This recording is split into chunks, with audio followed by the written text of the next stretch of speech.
ألم تر أن الله يسبح له من في السماوات والأرض والطير صافات كل قد علم صلاته وتسبيحه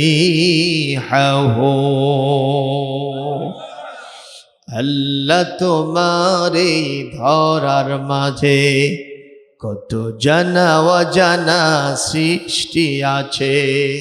বলেন আল্লাহ তোমারে ধরার মাঝে কত জানা অজানা সৃষ্টি আছে। কেউ নেই তোমার ওই নাম জপে না, তোমার নামের তসবিহ পড়ে না, তোমার নামের তসবিহ পড়ে না। জোরে বলেন আল্লাহু আকবার।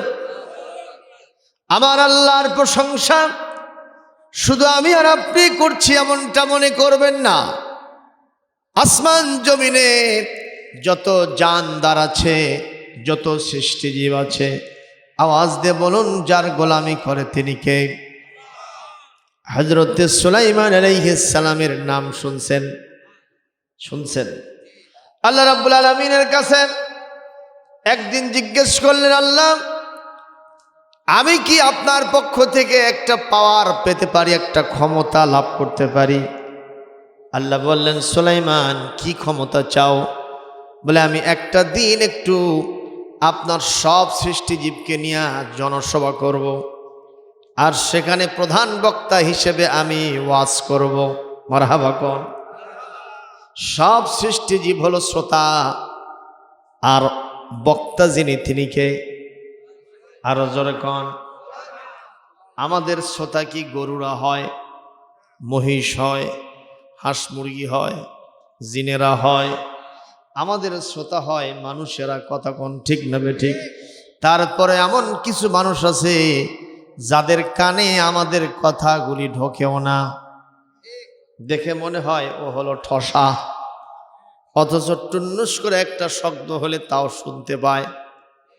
এদের শানে আল্লাহ কোরআনে কারীমের সূরাতুল আরাফের 179 নম্বর আয়াতের ভিতরে বলেছেন, وَلَقَدْ ذَرَأْنَا لِجَهَنَّمَ كَثِيرًا مِنَ الْجِنِّ وَالْإِنسِ لَهُمْ قُلُوبٌ لَا يَفْقَهُونَ بِهَا وَلَهُمْ أَعْيُنٌ لَا يُبْصِرُونَ بِهَا وَلَهُمْ آذَانٌ لَا يَسْمَعُونَ بِهَا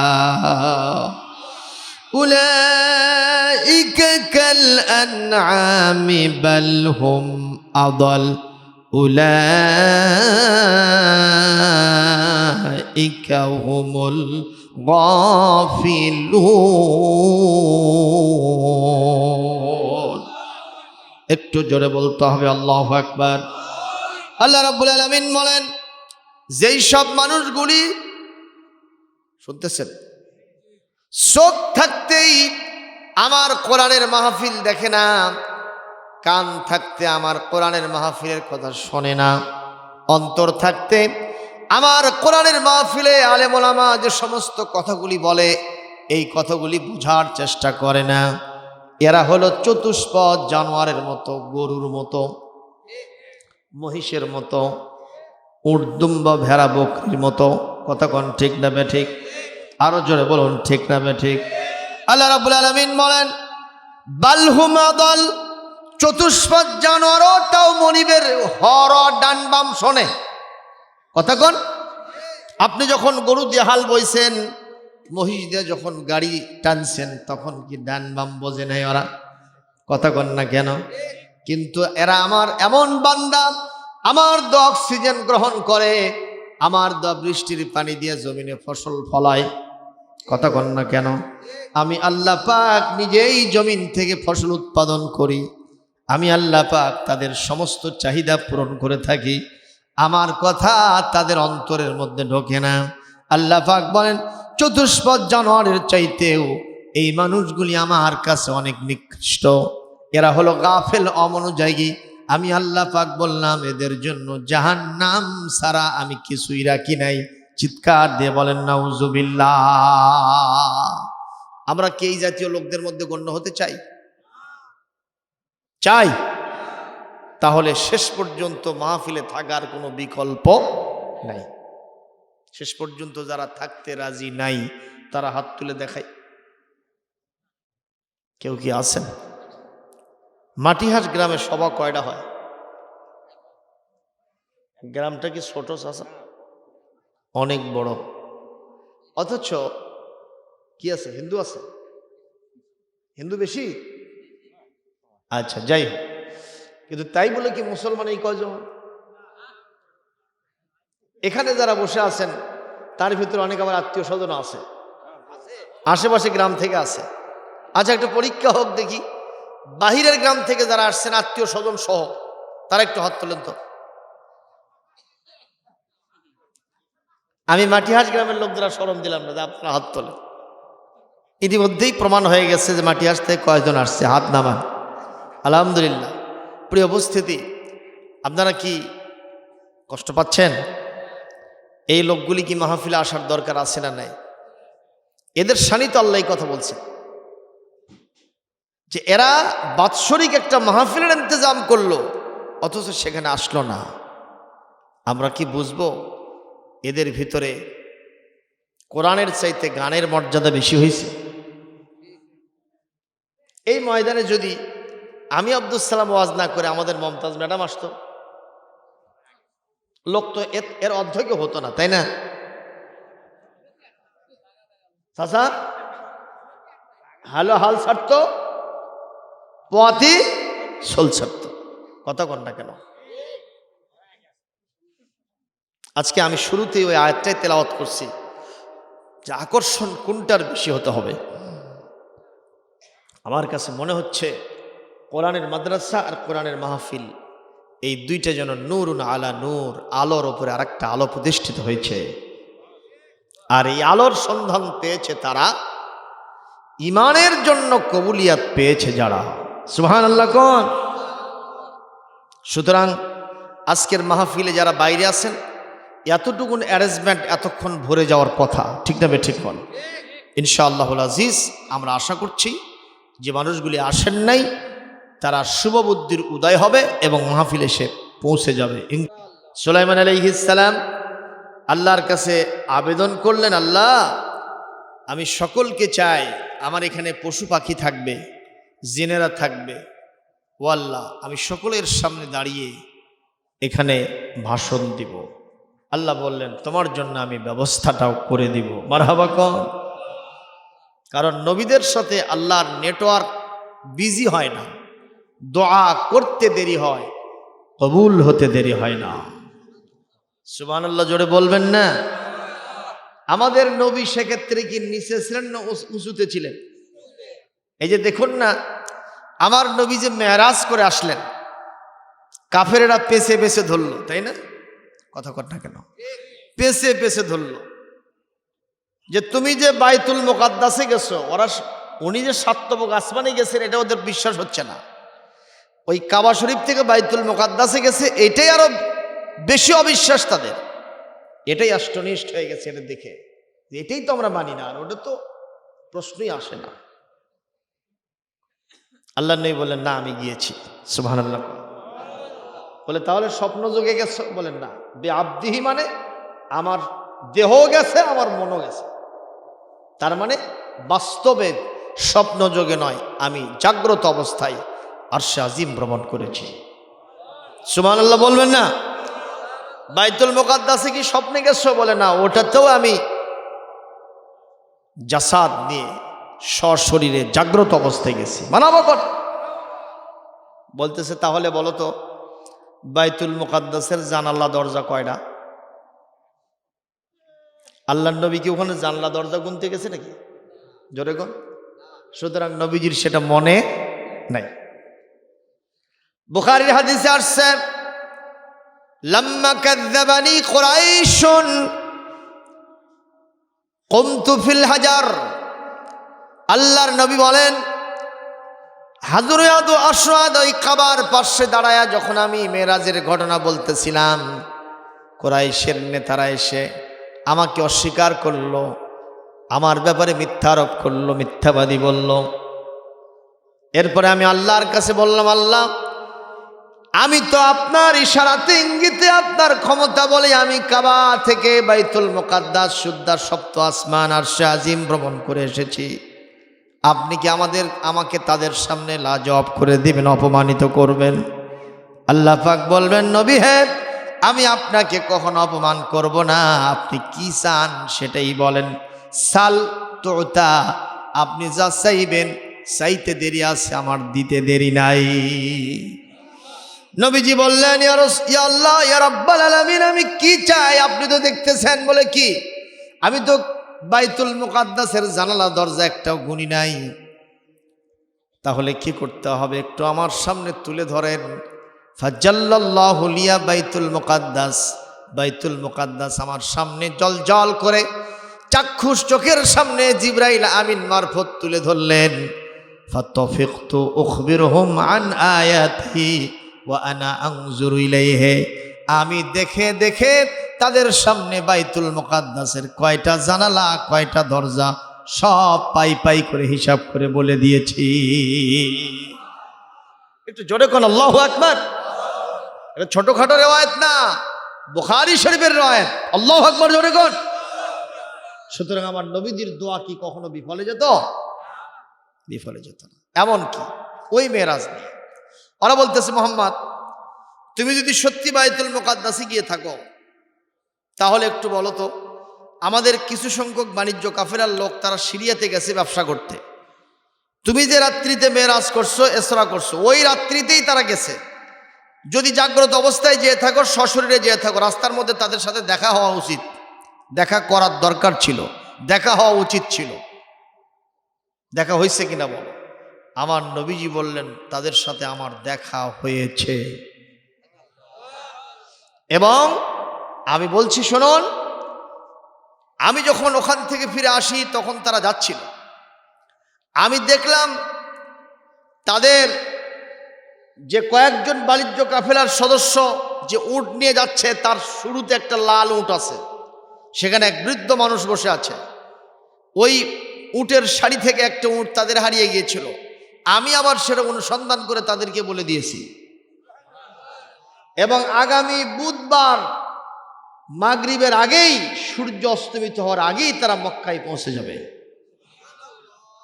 এই কথাগুলো কি বলা সোজা কথা? জোরে বলুন। কত বড় ঈমান, বিশ্বাস, আল্লাহর সাথে কতটুকু নেটওয়ার্ক পরিষ্কার থাকলে এটা বলা যায়। আল্লাহু আকবার বলবেন না? ভাইরা আমার, ওরা বলল আমরা এই কথা তখনই বিশ্বাস করব যখনই ওরা মক্কায় ফিরে আসবে, তার আগে নয়। আর তুমি যে বললাম বুধবার দিন সন্ধ্যার আগে তারা মক্কায় পৌঁছে যাবে, বুধবার আসবে, মক্কায় পৌঁছার পরে আমরা সেটা প্রমাণ করে তোমাকে বিশ্বাস করব। বুধবার দিন আসলো, দুপুর থেকে বিকাল, বিকাল থেকে সন্ধ্যা ঘনিয়ে আসছে, কিন্তু এখন পর্যন্ত সিমটম দেখা যায় না যে তারা আসবে। যখন সূর্য লাল হয়ে গেছে, এই মুহূর্তে তারা সবাই অট্টহাসিতে লিপ্ত হয়েছে। আল্লাহর নবীকে ক্রিটিসাইজ করা শুরু করছে, আজকে মুহাম্মদকে ভণ্ড প্রমাণ করব। নাউজুবিল্লাহ বলবেন না? আজকেই মুহাম্মদ পরাজিত আর আমরা বিজয়ী, তাতে কোনো সন্দেহ নাই। এই তো সূর্য ডুবছে, অথচ আমাদের বাণিজ্য কাফেলা আসতেছে না। মুহাম্মদ যা বলে সব মিথ্যা কথা। এই মুহূর্তে আমার নবীজি আল্লাহর কাছে ধন্যবাদ দিলেন, আল্লাহ কি হবে, কি হবে? আমি কি তাহলে তাদের সামনে অপমানিত হবই হব? আল্লাহ রাব্বুল আলামিন সঙ্গে সঙ্গে নবীজিকে বললেন, আপনি টেনশন করবেন না, সূর্য উঠানো আর ডুবানোর মালিক আমি আল্লাহ। আপনি টেনশন করবেন না, আপনি কি চাচ্ছেন সেটাই বলেন। নবীজি বললেন, কিছুই চাই না, সূর্যের গতিটা একটু রোধ করে দেন, যাতে ওই লোকগুলি মক্কায় ইতিমধ্যেই পৌঁছে যায়। কিছুক্ষণের জন্য সূর্যের গতিরোধ যিনি করলেন তিনি কে? অল্প সময়ের ব্যবধানে ওই সিরিয়া থেকে বাণিজ্য কাফেলা মক্কা নগরীতে পৌঁছে গেল। আল্লাহর নবী সিজদায় পড়ে গিয়া প্রশংসা করলেন যার, তিনি কে? আল্লাহু আকবার, জোরে বলেন। মুসলমান, ওয়াল্লাযী খালাকা লাকুম মা ফিল আরদি জামিআ, পৃথিবীতে যা আছে খাঁটি ইমানদার হতে পারলে সবগুলি আপনার কাজ করবে, আপনার খেদমত করবে। সুবহানাল্লাহ, সবগুলি আপনার কথা শুনবে যদি আপনি আল্লাহর কথা শোনেন। কার কথা? আমরা কি ঠিক মতো আল্লাহর কথা শুনি? কি নাই এই সমাজে আপনি কন? চুরি ডাকাতি রন্ধ্রে রন্ধ্রে ঢুকেছে, কথা কন। মদ, জুয়া, গাঁজা, ফেন্সিডিল, মানুষ হত্যা। আজকেই পত্রিকার পাতায় দেখলাম গত 6 মাসে বাংলাদেশে 650 নারী ধর্ষিতা হয়েছে। কত? এটা শুধু পত্রিকার পাতায় যে কয়টা আসছে সেই কয়টা। আর পেপার পত্রিকার সাংবাদিকের দৃষ্টির অগোচরে কিছু কাম হয় না, হয় না? কয়টা গ্রাম বাংলার খবর রাখে ওরা? কয়টা হোটেল মটেল, বাগানে গার্ডেনে, বিভিন্ন জায়গায় 4 স্টার 5 স্টার হোটেলে, প্রস্কটের কত কি হচ্ছে, জেনা ব্যভিচার, এগুলোর কি খবর আসে ভাইজান? যেই সমাজের ভিতরে জেনা ব্যভিচার দিয়ে ভরে যায় সেই সমাজেই তো ভূমিধস হয়, ভূমিকম্প হয়। কথা বলছেন না কেন? আপনি তিরমিজি শরীফ দেখেন, ওখানে আশরাতুস সাআত, কিয়ামতের যে সমস্ত আলামতগুলি আছে তার ভিতরে কথা আছে, জিনার পরিমাণ যখন বাড়িয়ে যাবে তখন আল্লাহর পক্ষ থেকে এরকম আযাব ও গজব দিয়ে মানুষকে ধ্বংস করে দেওয়া হবে। নাউজুবিল্লাহ বলি আমরা। আজকে ছোট ছোট বাল বাচ্চারা পর্যন্ত চোর হয়ে গেছে। বলবেন হুজুর প্রমাণ? বগুড়া একটা জায়গা আছে চালোপাড়া, নাম শুনছেন? দাদাও চোর, বাপও চোর, নাতিও চোর। খালি চোর না, পকেট মার। কথা কন না কেন? এরকম পকেট মার আছে না নাই? পকেট মারদের পাল্লায় যারা পড়ছে তারাই বোঝে। এই যে আমার রাকিবুল ইসলাম কয়েকদিন আগে 15,000 টাকার মোবাইল লাপাত্তা। এই যে আমার সফর সঙ্গী ছেলেটা, কষ্ট পাচ্ছেন? খেয়াল করেন। পঞ্চগড় থেকে এক মাদ্রাসার সুপার, বয়সে অনেক প্রবীণ, মাত্র 2 মাস 3 মাস চাকরি আছে। উনি মাদ্রাসার শিক্ষা বোর্ডে একটা কাজে গেছে, আপনি বুঝবেন তো। বক্সিবাজার মাদ্রাসার শিক্ষা বোর্ডটা হলো বক্সিবাজার, ঢাকা বিশ্ববিদ্যালয়ের পাশে, ঢাকা মেডিকেলের পাশে। তো যাই হোক, ওখানে যাওয়ার পরে সারা রাতে গাড়িতে জার্নি করেছে। সকালবেলা গাড়ি থেকে নেমে উনি শুধু ঢুলতেছে ঢুলতেছে। ওনার মনের চিন্তা, যদি একটু রেস্ট করতে পারতাম, একটা হোটেল ভাড়া নিতাম, সেখানে একটু গোসল দিয়ে আস্তে করে রেস্ট করে তারপরে মাদ্রাসা বোর্ডের কাজ সারব। এরকম করে তিনি ঘুরতেছেন। তো ছোট্ট একটা ছেলে এসে বলতেছে, খালু, ও খালু। যেই না খালু বলছে, মুরব্বী মানুষ তো, কলিজা খালি ঠান্ডা হয়ে গেছে। ঢাকা মহানগরীতে খালু ডাক, চারটিখানি ব্যাপারটা। জোরে বলুন ঠিক না? ঠিক। এখন বলছে, বাবা তুমি কে? কয় যে, ও যে আমার আম্মা আমাকে ওখান থেকে বললো যে তোর খালু অনেক দূর থেকে আসছে, একটু ডেকে নিয়ে আসে, বাসায় রেস্ট করে তারপরে মাদ্রাসা বোর্ডে কাজ সারবে নি। তো উনি তো মুরব্বী মানুষ, চিন্তা করছে, সরল বিশ্বাসী, যে আমার দূর সম্পর্কে কোনো জেউস বা শালি থাকতেও পারে, হয়তো আমাকে দেখছে বেলকুনি থেকে। সরল বিশ্বাসে ওই ছেলের সাথে যাচ্ছে। কিছু দূর যাওয়ার পর ছেলেটা বলতেছে, খালু এত দূর কষ্ট করে আসছেন, ব্যাগটা আপনাকে নিতে হবে, আমাকে দেন, আমি একটু ব্যাগটা নেই। ব্যাগটাও দিয়ে দিছে। ঢাকা মহানগরের রাস্তা জিগজ্যাগ, এদিকে এদিকে এদিকে, আসে না নাই কর, এই গলি থেকে সেই গলি, ওই গলি থেকে ওই গলি, এইভাবে যেতে যেতে ওই ছেলে আর নেই, ও লাপাত্তা। এখন এই লোকটা ঘরে আর কয়, বাবা আমি কার খালু? লোকেরা বলতেছে, চাচা আপনার মাথার তার ছিঁড়ছে নাকি? আপনি কার খালু সেটা আমরা কেমনে জানবো? কই না বাবা, আমি যার খালু তাই নাই। জোরে বলুন, কথা ঠিক না ঠিক? খালি ঘরে আর কয় যে আমি কার খালু, বাবা আমি কার খালু, লাপাত্তা হয়ে চলে গেছে। চিৎকার দিয়ে বলেন, এরকম আছে না নাই? কোন জায়গায় যাবেন? আহা, অপরাধ দিয়ে সমাজটা ভরে গেছে। সুতরাং এই সমাজ ভালো করতে হলে কেবলমাত্র শুধুমাত্র একমাত্র যে নিজামটা দরকার, যে আইনটা দরকার, যে বিধানটা দরকার, যে সংবিধানটা দরকার, একটু সবাই কি আওয়াজ দিয়ে বলতে পারবেন তার নাম কি? এর ভিত্তিতে যারা চলে তাদের জীবনটা নেট অ্যান্ড ক্লিন হয়। সুবহানাল্লাহ কোন? আর যারা চলার জন্য চেষ্টা পাবে, এইটা দিয়ে যে যে প্রতিষ্ঠান চলে সব প্রতিষ্ঠান ভালো চলে। সুবহানাল্লাহ কোন? এই যে মসজিদটা চলে কোন কিতাব দিয়া? এই যে মাদ্রাসাটা চালাচ্ছেন কোন কিতাব দিয়া? অস্ত্রের ঝনঝনানি নাই, কিলে কিলি নাই, চুলোচুলি নাই, মারামারি নাই। জোরে বলুন ঠিক না ঠিক? যদি মারামারি হয়েও থাকে কদাচিৎ রেয়ার দুই একটা, হাজারে একটা, আর সেটা ওই জাতীয় শয়তান মার্কা লোক ঢোকার কারণে। জোরে বলতে হবে ঠিক না ঠিক? যাদের যোগ্যতা নাই, অভিজ্ঞতা নাই, তারাই মসজিদ নিয়ে মাতামাতি করে। আল্লাহ কোরআনে বলছেন মসজিদের মুতাওয়াল্লি হবে কারা? সূরাতুত তাওবা 18 নম্বর আয়াত পড়ব। মন খারাপ করবেন না তো? আবার এখানে যদি মসজিদের সভাপতি সেক্রেটারি থাকে তাহলে হয়তো আমাদের বিরুদ্ধে বলল না। ইনশাল্লাহ ওনাদের যদি কমতি থাকে ওনারা সেটা সেরে নেবে। এই যে আমার পেছনে লিটন ভাই না বসে আছে, আলহামদুলিল্লাহ। এখন আমি তেলাওয়াত দিচ্ছি, মসজিদের সভাপতি সেক্রেটারি কারা হবে?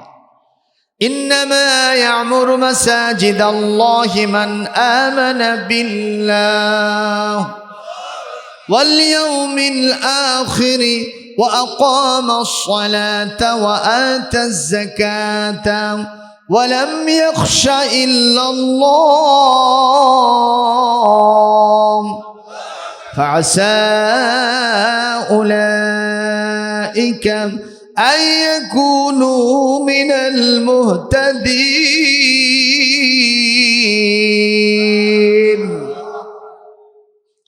আল্লাহ রাব্বুল আলামিন বলেন, কেবলমাত্র শুধুমাত্র আমার মসজিদের ইমারত রক্ষণাবেক্ষণের দায়িত্ব তারাই পালন করবে যারা একমাত্র আল্লাহর উপরে বিশ্বাস করে। তাহলে কোনো কাফের বেদিন আল্লাহর ঘর মসজিদের মুতাওয়াল্লি হতে পারবে না। গেল। এরপরে ওয়াল ইয়াউমিল আখির, আখিরাতকে বিশ্বাস করে। সুবহানাল্লাহ কোন? এই ভাইয়ের দুটো আছে, আলহামদুলিল্লাহ কোন? আল্লাহকে বিশ্বাস করে না, আখিরাত করে, আলহামদুলিল্লাহ কোন? এরপরে আকামাস সালাহ,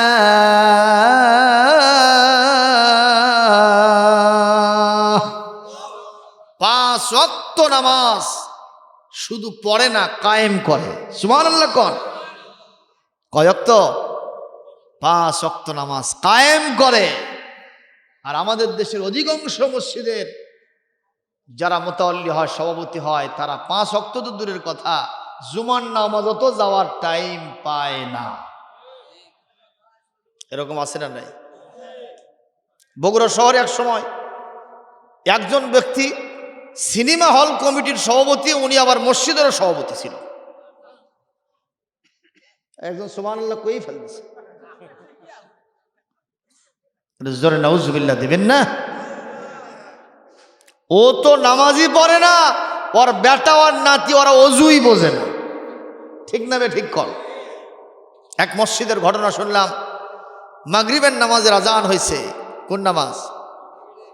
ইমাম সাহেব এসে দেখে খালি মুয়াজ্জিন টুকতেছে, কোনো মুসল্লি নাই। এখন জামাত কায়েম হওয়ার জন্য মিনিমাম তো 2 জন লাগবে। ঠিক না বে ঠিক? তো এখন ইমাম সাহেব বলছে, মুয়াজ্জিন সাহেব দেখো তো আর একজন পাওয়া যায় নাকি। তো বাইরে যাইয়া দেখে সভাপতির বেটা, শীতের দিন তো চাদর মুড়ি দিয়ে খালি কস দিয়ে পার হয়ে যাচ্ছে, খপ করে ধরছে। ধরার সাথে সাথে মনে কারেন্ট ধরছে, লেপে উঠছে। হ্যাঁ, আপনি আমার হাত ধরেন। আরে ভাই, আমি তো মুসলমান মানুষ, পুরুষ মানুষের হাত ধরছি, তাদের সমস্যা কি? কেন সমস্যা আছে? কি সমস্যা? আমি বুঝতে পারছি হাত ধরছেন কৃষক, বুঝেননি ভাই? আর একজন লোক, আপনার বেটা, আপনার বাপ সভাপতি না, উনি তো আসি না, আবার আপনি যদি নামাজ না পড়েন সবাই আপনাদের দুর্নাম বর্ণনা করে। সুতরাং আজকে একজন লোক গেলে আমার জামাতটা কায়েম হয়। কয় হুজুর ওই জন্য তো হুজুর সমস্যা আছে। কি সমস্যা? আমার গাও ঠিক নাই। গাও ঠিক নাই মানে বুঝতে পারছেন তো? ওই দাঁড়িয়ে থেকে কাম সারছে, ইরির জমিতে ওষুধ ছিটেছে।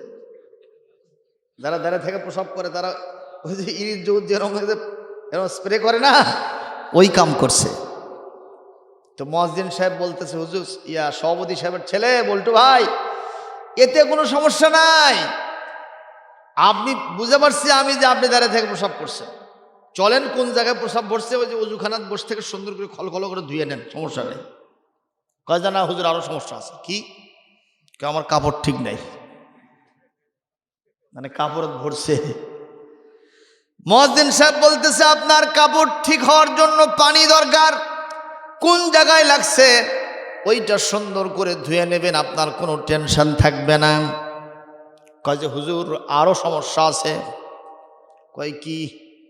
কয় মন ঠিক নাই। কি ঠিক নাই? এইবার মুয়াজ্জিন সাহেব জবাব দিয়েছে, কদ আফলাহা মান তাযাক্কা ওয়া যাকারা ইসমা রাব্বিহি ফাসাল্লা। মন ঠিক হবে তার, নামাজ আছে যার, যার নাই নামাজ তার মন কখনো ঠিক হবে না। কিন্তু আমাদের দেশে কিছু শয়তান মার্কা লোক আছে, ওই টঙ্কু মৌলবি নামাজ পড়ে কি করবি রে, ওর থেকে ইমান আমারই ভালো আছে। আস্ত পাকা শয়তান। কোরআন বলছে নামাজ না পড়লে কখনো মন ঠিক হবে না। যখন ঠিক না ঠিক, ইন্নাস সালাতা তানহা আনিল ফাহশাই ওয়াল মুনকার, কেবলমাত্র নামাজের মাধ্যমে মানুষ সব খারাপ কাজ থেকে বিরত থাকতে পারবে। আপনারা বলবেন যে হুজুর কিছু লোক তো আছেই যারা নামাজও পড়ে আবার সুদও খায়, ঘুষও খায়, খারাপ কাজও করে, গান বাজনাও শোনে, কতক্ষণ। আল্লাহ রাসূল তাদের সামনে বলেছে বুখারীর হাদিসে, মান লাম তানহাহু সালাতুহু আনিল ফাহশা ওয়াল মুনকার ফালা সালাত লাহু। যার নামাজ তাকে খারাপ কাজ থেকে ফিরায় না, আপনি বুঝবেন যে ওর নামাজই হয় না। বলেছেন বিশ্বনবী হযরত মুহাম্মদ রাসূলুল্লাহ সাল্লাল্লাহু আলাইহি ওয়াসাল্লাম। জোরে কন্না সুবহানাল্লাহ। এইবার মুয়াজ্জিন সাহেব বলছে ভাই চলেন নামাজ পড়েন, তাহলে আপনার মন ঠিক হবে। কয় হুজুর আসল সমস্যা তো কইনি। তাহলে আরো সমস্যা আছে। কি সেই সমস্যা ভাই? সেটা কোন? কয় না হুজুর ওটা করলে আপনাদের সমস্যা হবে। কোন কি সেটা? কয় হুজুরই ঠিক নাই। এখন সর্বশেষে আসার দোষ হলো কার? আরো জোরে কোন? সব ক্ষেত্রে সবচেয়ে বেশি দোষ কার? অনেকে কয় এই দেশটা হুজুররা খালো, অথচ পাইনি, এখন না পেলে খাওয়া যায়। ভাই কথা কন না কেন? আমরা বলবো বাংলাদেশের সকল রাজনৈতিক দলকে একটা বার না হুজুরদের হাতে দেশটা দিয়ে দেখো, খায় না খাওয়ায় আগে সেটা দেখো।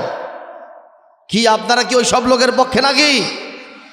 হ্যাঁ, হুজুরদেরকে একটা বার কোরআন শরীফ হাতে রেখে বলছি, আপনারা হুজুরদেরকে একটা বার 5টা বছরের জন্য দেশটা ছেড়ে দেন, ইনশাআল্লাহ হুজুররা এমন ভাবে দেশের মানুষকে আল্লাহ রহমতে খাওয়াবে, আর জীবনে কোনো সেকুলার দল বাংলাদেশের ক্ষমতা আসতে পারবে না, পারবে না, পারবে না।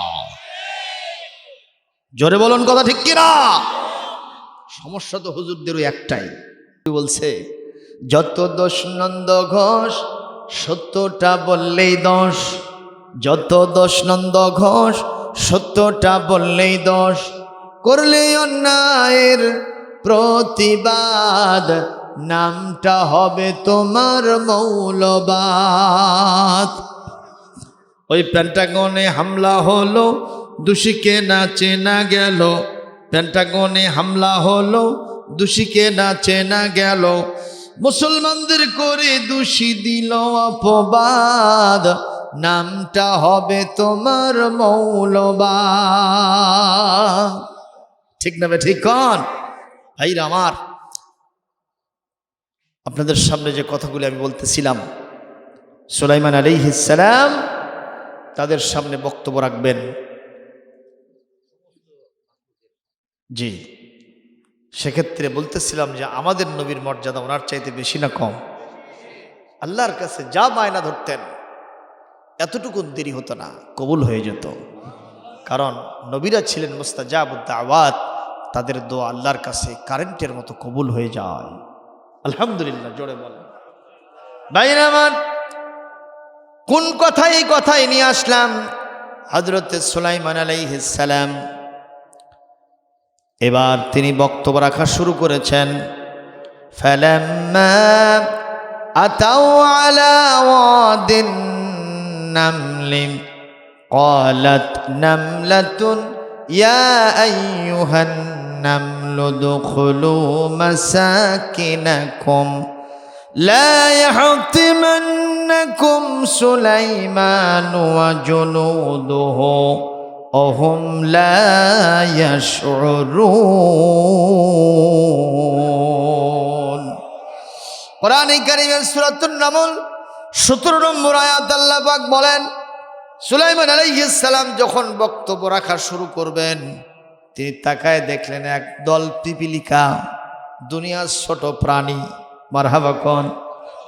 দুনিয়ার অন্যতম ছোট প্রাণীর নাম হলো পিপিলিকা, ঠিক নামে ঠিক কোন? আর সবচেয়ে বড় প্রাণীর নাম হলো হাতি, কথা কোন? এই কোরআনের ভিতরে হাতির নামে সূরা আছে না নাই? পিঁপড়ার নামেও সূরা আছে। হাতির নামে যে সূরাটা, সেই সূরাটা এতটুকুন, মাত্র 4টা আয়াত, ঠিক নামে ঠিক কোন? আলাম তারা কাইফা ফাআলা রাব্বুকা বিআসহাবিল ফিল আলাম ইয়াজআল কাইদাহুম ফি তাদলিল ওয়া আরসালা আলাইহিম তায়রান আবাবিল তারমিহিম বিহিজারাতিম মিন সিজিল ফাজআলাহুম কাআসফিম মাকুল। 5 মিনিট লাগছে, তাও লাগেনি, 1 মিনিটেই শেষ। হাতি হলো এত বড় প্রাণী, তার নামে সূরা হলো খুবই ছোট। আর দুনিয়ার সবচাইতে অন্যতম ছোট প্রাণী যার নাম হলো পিঁপড়া, তার নামে একটা সূরা আল্লাহ দিলেন, ইয়া বড় সূরা। আমি হিসাব করে দেখলাম প্রায় 97টা আয়াত। আল্লাহু আকবার কোন? একটু জোরে কি আল্লাহু আকবার বলবেন না? আল্লাহ পাক বলেন, ইন্নাল্লাহ ইয়ামুরু বিল আদলি ওয়াল ইহসান। হে বান্দা, আমি আল্লাহর নীতি হলো আমি ব্যালেন্স করি, আমি সমান সমান করি, আমি ইকুয়ালিটি কায়েম করি, আদালত ইনসাফ কায়েম করি।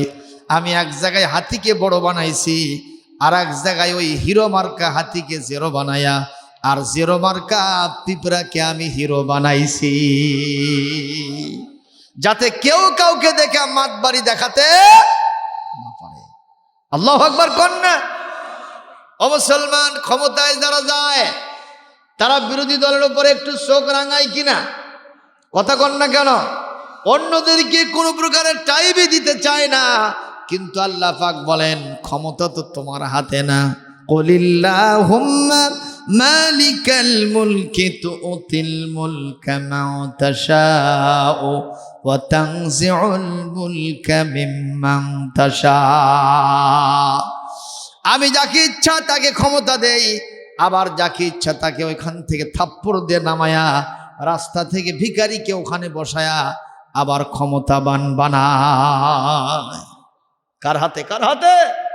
এজন্য যারা ক্ষমতা আছে তাদেরকে ব্যালেন্স করে চলতে হবে, অন্যদের উপরে মাতবাড়ি করা যাবে না, জুলুম করা যাবে না। জোরে বলুন ঠিক কিনা? ভাইরা আমার, এইবার হযরত সুলাইমান আলাইহিস সালাম দেখলেন ওই পিপিলিকার দলনেতা তার অধীনস্থ ছোট ছোট পিঁপড়াদের উদ্দেশ্যে বলতেছে, ক্বালাত নামলাতুন ইয়া আইয়ুহান নামলু দুখুলু মাসাকিনাকুম। হে পিপিলিকার সদস্যরা, তোমরা যে যেখানে আছো সব গর্তের মধ্যে ঢুকো, গর্তের মধ্যে লুকাও। মারহাবা কোন? কার মধ্যে লুকাও? গর্তের মধ্যে লুকিয়ে যাও। সঙ্গে সঙ্গে সুলাইমান আলাইহিস সালাম এই কথা শুনলেন, আর তিনি নজর করলেন, আর কি বলে দেখি তো। ওই পিপিলিকার দলনেতা বলছে লা ইয়াহতিমান্নাকুম সুলাইমান ওয়া জুনুদুহু, সুলাইমান আর তার বাহিনীর সদস্যবৃন্দ, সেনাবাহিনী, তাদের অজান্তেই আমরা যেহেতু ছোট প্রাণী, আমাদেরকে পদপিষ্ট করে পিষে ফেলতে পারে, মেরে শেষ করে দিতে পারে। বাঁচার জন্য সব গর্তের মধ্যে লুকাও।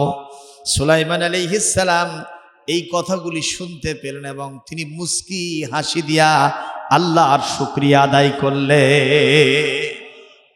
আমরা কি পিঁপড়ার ভাষা বুঝি? কথা বলেন না কেন? আমরা বুঝি পিঁপড়ার ভাষা। এমন কি আমাদের দেশে কিছু আছে দেখবেন একটু ইংরেজি ভাষায় কথা বলতে পারে, তাই দেখবেন বাংলা ভাষাভাষীদের উপরে আর গ্যাটম্যাট স্যাট, বাংলার কুত্তা ইংরেজিতে ভোগে। যখন ঠিক না বেঠিক এইটা নিয়ে দেখবেন আর কি মাতবরি, আর একেবারে তিরিং বিরিং লাফালাফি ঝাপাঝাপি আসে না নাই। অথচ এই বাংলাদেশে একজন মানুষ ইংরেজিতে কথা বলতেছেন, আপনি এই জন্য মাতবরি দেখান। আপনি ইউরোপে আমেরিকাতে যায় দেখেন, ওই জায়গাতে যারা রাস্তা ঝাড়ু দেয় তারাও ইংরেজিতে কথা কয় না বাবা।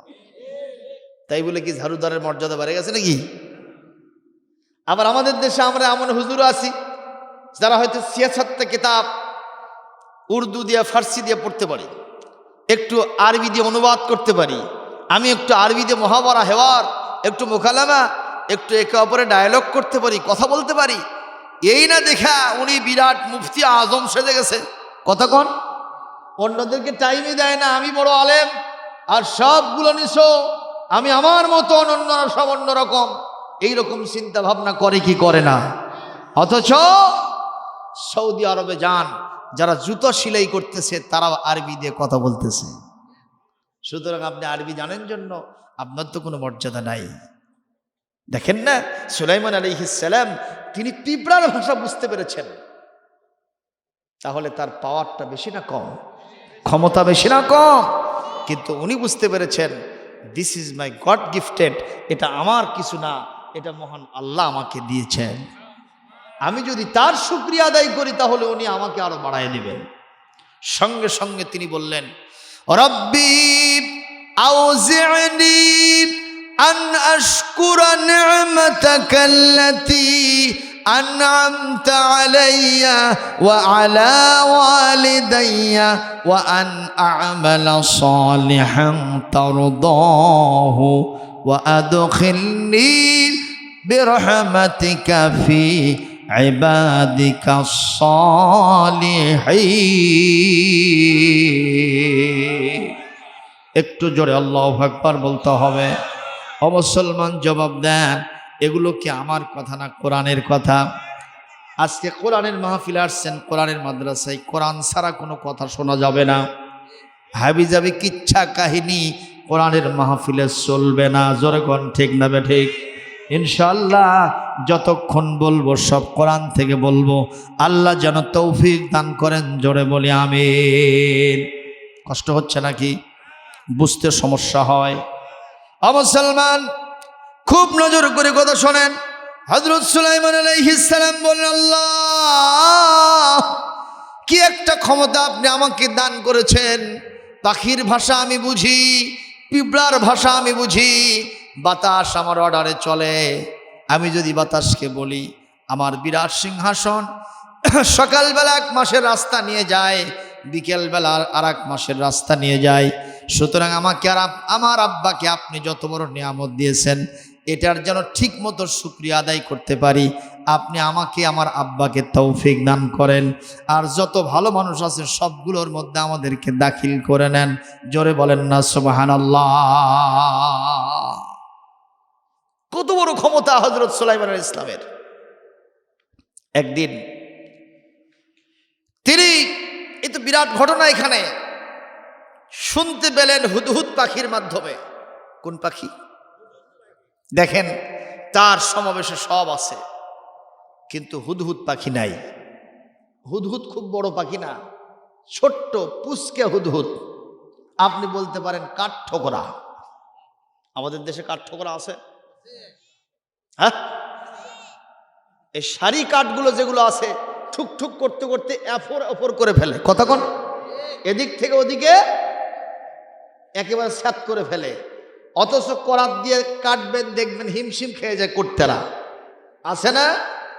যদি কেউ ওটা কুড়াল দিয়ে কেউ কাটতে চায় সেও হিমশিম খেয়ে যায়, কিন্তু ওর ঠোঁটের ভিতরে এমন কি বরকত হলো গো, যার কারণে আস্তে করে ঠোকা দিচ্ছে, এদিক থেকে ওদিকে এপর ওপর হয়ে যাচ্ছে। মারহাবা ক। ওই দৃশ্যে ওই হুদহুদ পাখির দৃশ্যটা আপনার কিছুটা কাঠঠোকরার সাথে কিছুটা মিল হয়। এই কাঠঠোকরায় যে হুদহুদ তা আমি বলছি না, এই রকমই পাখিটা। মারহাবা কন। উনি দেখলেন সবাই আছে কিন্তু হুদহুদ নাই।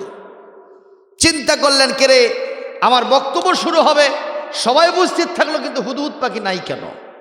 উনি আফসোস করলেন, মালিয়া লা আরাল হুদহুদা আম কানা মিনাল গায়িবিন। সবাই থাকলো, হুদহুদ থাকলো না কেন?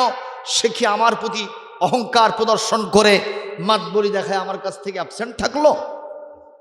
যদি আমার কাছে অনতিবিলম্বে সে না আসে, উপযুক্ত কারণ দর্শাতে না পারে, আমি অবশ্যই তাকে লা আযবাহান্নাহু, আমি তাকে জবাহ করব। আল্লাহু আকবার।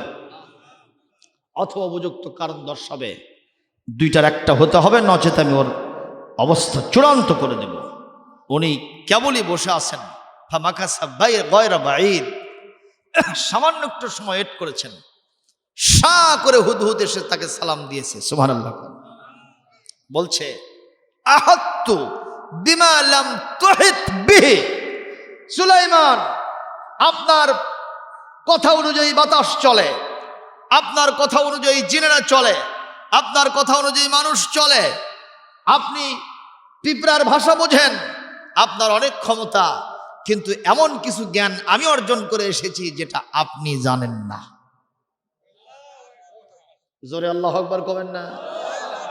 সুলাইমান খালি চমকে উঠছে, কয় কিরে পুচকে হুদহুদ, কয় কিরে হাতি ঘোড়া গেল তল, এই ভেড়া এসে কয় কত জল। এ হুদহুদ, কি বলো তুমি? বলে, জিতুকা মিন সাবাইন বিনাবাইন ইয়াকিন।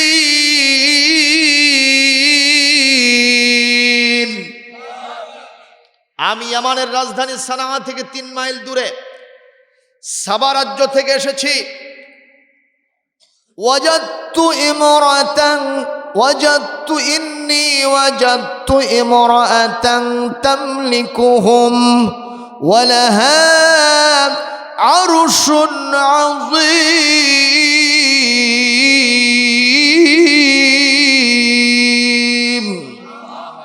উতিয়াত মিন কুল্লি শাই। আয়াতটা পড়ছি আপনাদের সামনে, শুনুন, আপনি আমার কথা শুনুন। কি বলে? আমি ইয়ামানের রাজধানী সানা থেকে 3 মাইল দূরে সাবা রাজ্য থেকে এসেছি। আমি সেখানে দেখেছি আপনি যেরকম সুলাইমান পুরুষ মানুষ রাজা হয়েছেন, বাদশাহ হয়েছেন, নবী হয়েছেন, ওখানে একজন মহিলাকে দেখলাম যিনি ওই দেশের রানী, ওই দেশের কর্তৃত্ব নেতৃত্ব তার হাতে। শুধু তাই নয়, শোনেন, রাষ্ট্র পরিচালনার জন্য যা যা লাগে ওর সব আছে। এমন কি আমি দেখলাম তারা আল্লাহর দাসত্ব করে না, তারা চন্দ্র এবং সূর্যের পূজা করে। জোরে কর নাউজুবিল্লাহ, জোরে কর নাউজুবিল্লাহ। এই কথা বলা অনুসারে হযরত সুলাইমান বললেন, আর কি আছে বলো? ওয়ালাহা আরশুন আযীম। আমি দেখলাম তার বিরাট একটা সিংহাসন আছে, অনেক বড় সিংহাসন, যেটা হয়তো আপনার মতোই নয়, আপনার চাইতেও ভালো। এই কথা বলা অনুসারে সুলাইমানের ভিতরটা আরো জ্বলে যাওয়া অনুসারে সুলাইমান বললেন, এ হুদহুদ, এটা তোমার হয়তো একটা বাহানা হতে পারে আমার কাছ থেকে বাঁচার জন্য। এই ঘটনা সত্য কি মিথ্যা? সাবা রাজ্যের রানী বিলকিস না কে আছে, এটা পুরুষ না নারী, সত্যি তার এত বড় সিংহাসন আছে না না আছে, এটা যাচাই বাছাই না করে আমি তোমারে কখনো ছাড়বো না। যখন আল্লাহু আকবার। উনি বলছেন, কিভাবে আপনি যাচাই করবেন? যতবার করবেন, যেভাবে করবেন, আমি ততবার পরীক্ষা দিতে রাজি আছি। চিন্তা করেন, অনেক সময় পচা শামুক দিয়াও কথা কন না কেন? আমরা অনেককে কি আর করতেছি না, আরে যত বড় হিরো হই, জিরো হতে খুব বেশি টাইম লাগে না, বেশি কিছু না ভাই। পাতলা পায়খানা 3 বার হলে বউকে অনেকে মাও করে কয়। কথা করছেন না কেন? বউ করছে ভালো মানুষ টের পাও না, 3 বার পাতলা পায়খানা আছে, তাতে একটু চোখে গুলি মারছে, তাই তুমি আমাকে বউকে তুমি মা করে কয় খালা চুপ থাক। মানে বউকে আবার খালা করেও কইছে। কয়বার পাতলা হয়েছে ভাই? 3 বার। এই হিরো, যে মানুষের পেট ভরা ময়লা, 3 দিন যদি মেসাক না করে আর মুখের সামনে যাওয়া যায় না, কথা কয় না। নাকের ভিতরে ছাতা, ময়লা, চতুর্দিকে তার দুর্বলতা, সেই মানুষ বয় আনা রব্বুকুমুল আলা। সেই মানুষের উক্তি হলো আনা রব্বুকুমুল আলা। ফানাদা ফানাদা ফাহাশারা ফানাদা ফাকালা আনা রব্বুকুমুল আলা। সব মানুষকে ডেকে নিয়ে বলতেছে আমি হলাম সর্বোচ্চ রব। নাউজুবিল্লাহ বলবেন না? সব মানুষের জন্য সব আশা কি মানানসই হয় ভাইজান? অনেকে আছে আলকাতরার কাছাকাছি চেহারা, পূর্ণিমার চাঁদের মতো সুন্দরী বউ চায়, নিজের চরিত্রের খবর নাই, বউকে রাবে আবশ্যি হতে হবে। কথা কয় না কেন? আজিজুল হক বিশ্ববিদ্যালয় কলেজে যখন পড়ি, আমার এক বন্ধুকে দেখেছি পরের মেয়েদেরকে নিয়ে মাতামাতি করে। ওই গাছতলার বসে থেকে মেয়েদের সাথে আড্ডা দেয়, ওই মসজিদ তোলা বসে থেকে আড্ডা দেয়, লেকের পারে আড্ডা দেয়, ঘাড়ের ওপরে হাত দেয়, হাঁটুর সাথে হাঁটু মিলায়, বিশ্ব বেহায়া দিবস ভালোবাসা দিবসে ফুল বিতরণ করে। কথা কন না কেন? আমি ওর একদিন জিজ্ঞেস করলাম যে মেয়েটাকে নিয়ে তুমি ঘোরাফেরা করো, ছোট ভাই কও তো তুমি কি এই মেয়েটাকে বিয়ে করবা? কয় যে আব্দুল সালাম কি যে কও, এই মেয়ে বিয়ে করবো আমি? তো বিয়ে করবো না এরকম করে মাতামাতি করো? তো সময় কাটে না তাই এই কাম করি। আচ্ছা কলেজে গিয়ে কি ওই মেয়ে নিয়ে মাতামাতি করার জন্য যায়? ওখানে যায় লেখাপড়া করার জন্য। কথা বলেন না কেন? আর সেখানে অস্ত্রের ঝঞ্ঝানি, মেয়েদেরকে নিয়ে বিভিন্ন জায়গায় প্যানপ্যানানি আছে না নাই? কোন বাকবাকুম করে। এমনকি এমনও দেখা গেছে নতুন মেয়েটা কলেজে বিশ্ববিদ্যালয়ে ভর্তি হয়েছে, সেই মেয়েটাকে সিট বাণিজ্য করে, তাকে মারতে মারতে নির্যাতন করতে করতে জমিন থেকে বিদায় করে দেওয়ার জন্য স্বপ্ন দেখা হয়েছে। এরকমও দৃশ্য এই বাংলাদেশে আছে না নয়?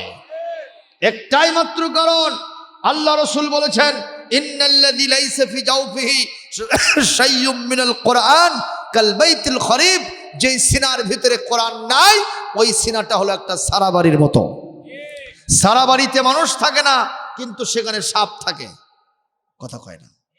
বেজি থাকে, উই পোকা, তেলা পোকা, সার পোকা থাকে, বিচ্ছু থাকে, হিংস্র প্রাণীরা থাকে। কথা বলেন না কেন? যেই দেহের মধ্যে কোরআন নাই তাই বলে মনে করবেন না কিছুই নাই, ওই দেহের ভিতরে শয়তানের আড্ডা বাসা বেঁধে আছে। ঠিক না বে ঠিক? আর যার অন্তরের ভিতরে শয়তান বাসা বেঁধেছে, মনে করতে হবে এমন কোনো কাজ দেয় যাওয়ার দ্বারা হবে না। আজকে বিশ্ববিদ্যালয় কলেজগুলি তার মূর্ত প্রতীক হয়ে দাঁড়িয়েছে। আমি নিজেও বিশ্ববিদ্যালয়ে পড়েছি, কলেজে পড়েছি। বলবেন যে হুজুর বিশ্ববিদ্যালয় কলেজে পড়ে আপনি এর বিরুদ্ধে বলছেন? না, আমি ওগুলোর বিরুদ্ধে বলছি না। ইসলাম এবং কোরআন বিরোধী যেখানে যা আছে আমি সেইটার বিরুদ্ধে বলতেছি। আপনি ঢাকা বিশ্ববিদ্যালয়ে খবর নিয়ে দেখেন, রোকেয়া হলের সামনে ফেন্সিলের বোতল পাওয়া যায়। নাউজুবিল্লাহ বলবেন না?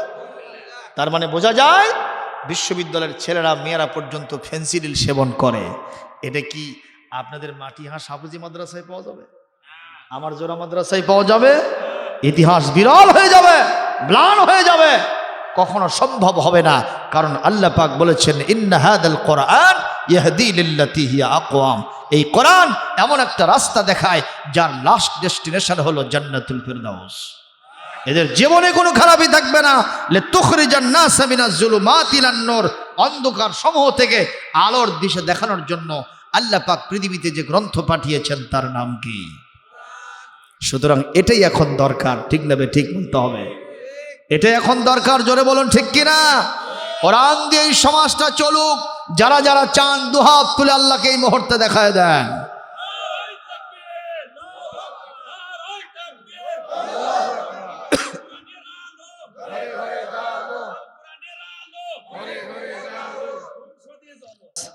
সংসদে এমনি জ্বলবি না, জ্বালান লাগবে। আমার ভাই আব্দুল করিম করছে সংসদে জ্বল, এমনি জ্বলবি? কি কষ্ট পাইলেন নাকি? একটু মাঝে মাঝে এগুলোর সবক না হলে অন্তর তাজা হবে না। এগুলো মরিচে পড়ে গেছে এখন, ঠিক না বে ঠিক? একটু নেয়াত দিয়ে পরিষ্কার করে নেন, সময় আসলে কাজে লাগবে। জোরে কোন আমিন।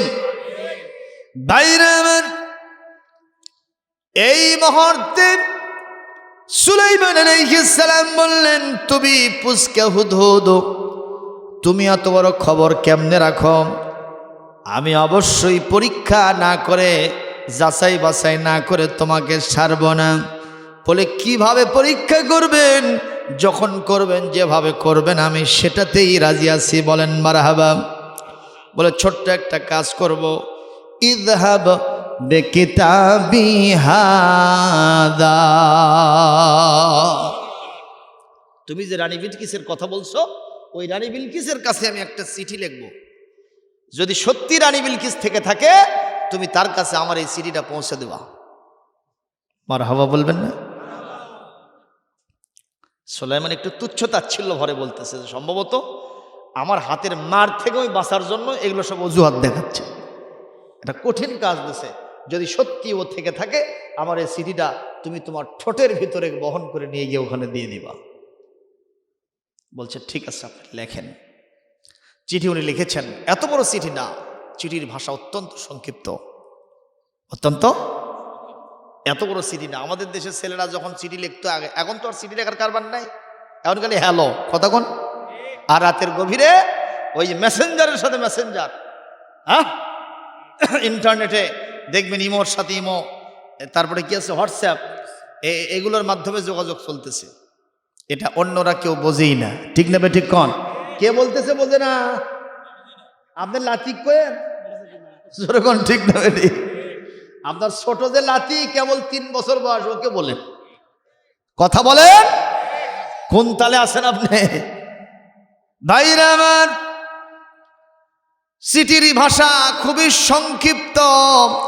ইন্নাহু মিন সুলাইমান, ইন্নাহু বিসমিল্লাহির রাহমানির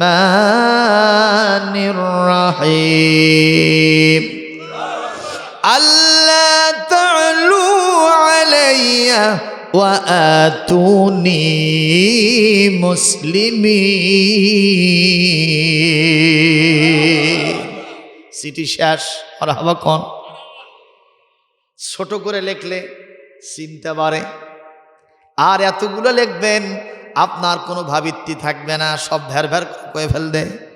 যে লোক বেশি কথা বলে এর ভিতরে কিছুই নাই, কথা কন না কেন? আর যদি কথা অল্প হয়, ওর ভিতরে কি কি আছে সেটা জানতে ইচ্ছা করে, কিউরিসিটি বাড়ে, আগ্রহ বাড়ে। এটা হলো ইতিহাসের কথা, এটা হলো জ্ঞানীদের কথা। কথা বলেন ঠিক না বে ঠিক? উনি ছোট চিঠি লিখলেন। এই চিঠিটা এই হুদহুদ পাখি এইরকম ভাবে ঠোঁটের ওপরে নিয়েছে। এটা যেহেতু কোরআনে কারীমের আয়াত হিসেবে আসবে, কে সেটিং দিবেন?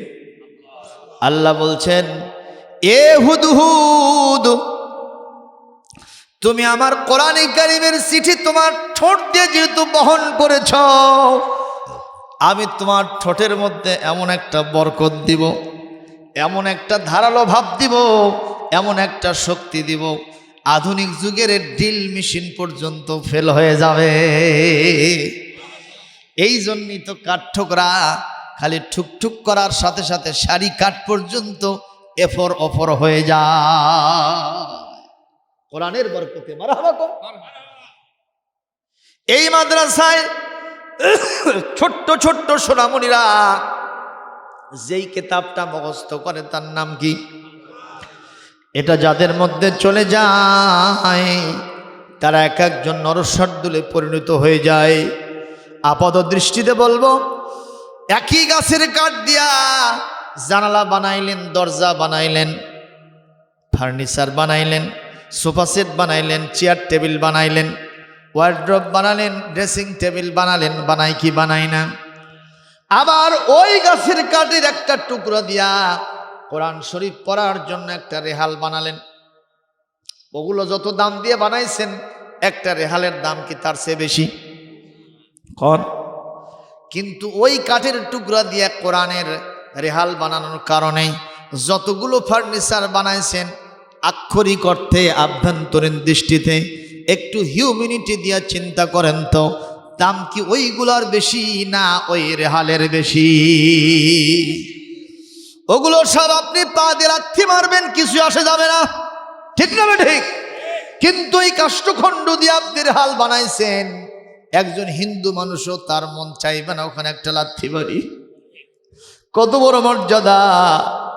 সৌদি আরবে কত পাহাড় থাকলো, কিন্তু যে পাহাড়ের উপরে কোরআন নাজিল হলো, আল্লাহ পাক ওই পাহাড়ের নাম দিলেন জাবালুন নূর। এটা হলো আলোর পাহাড়।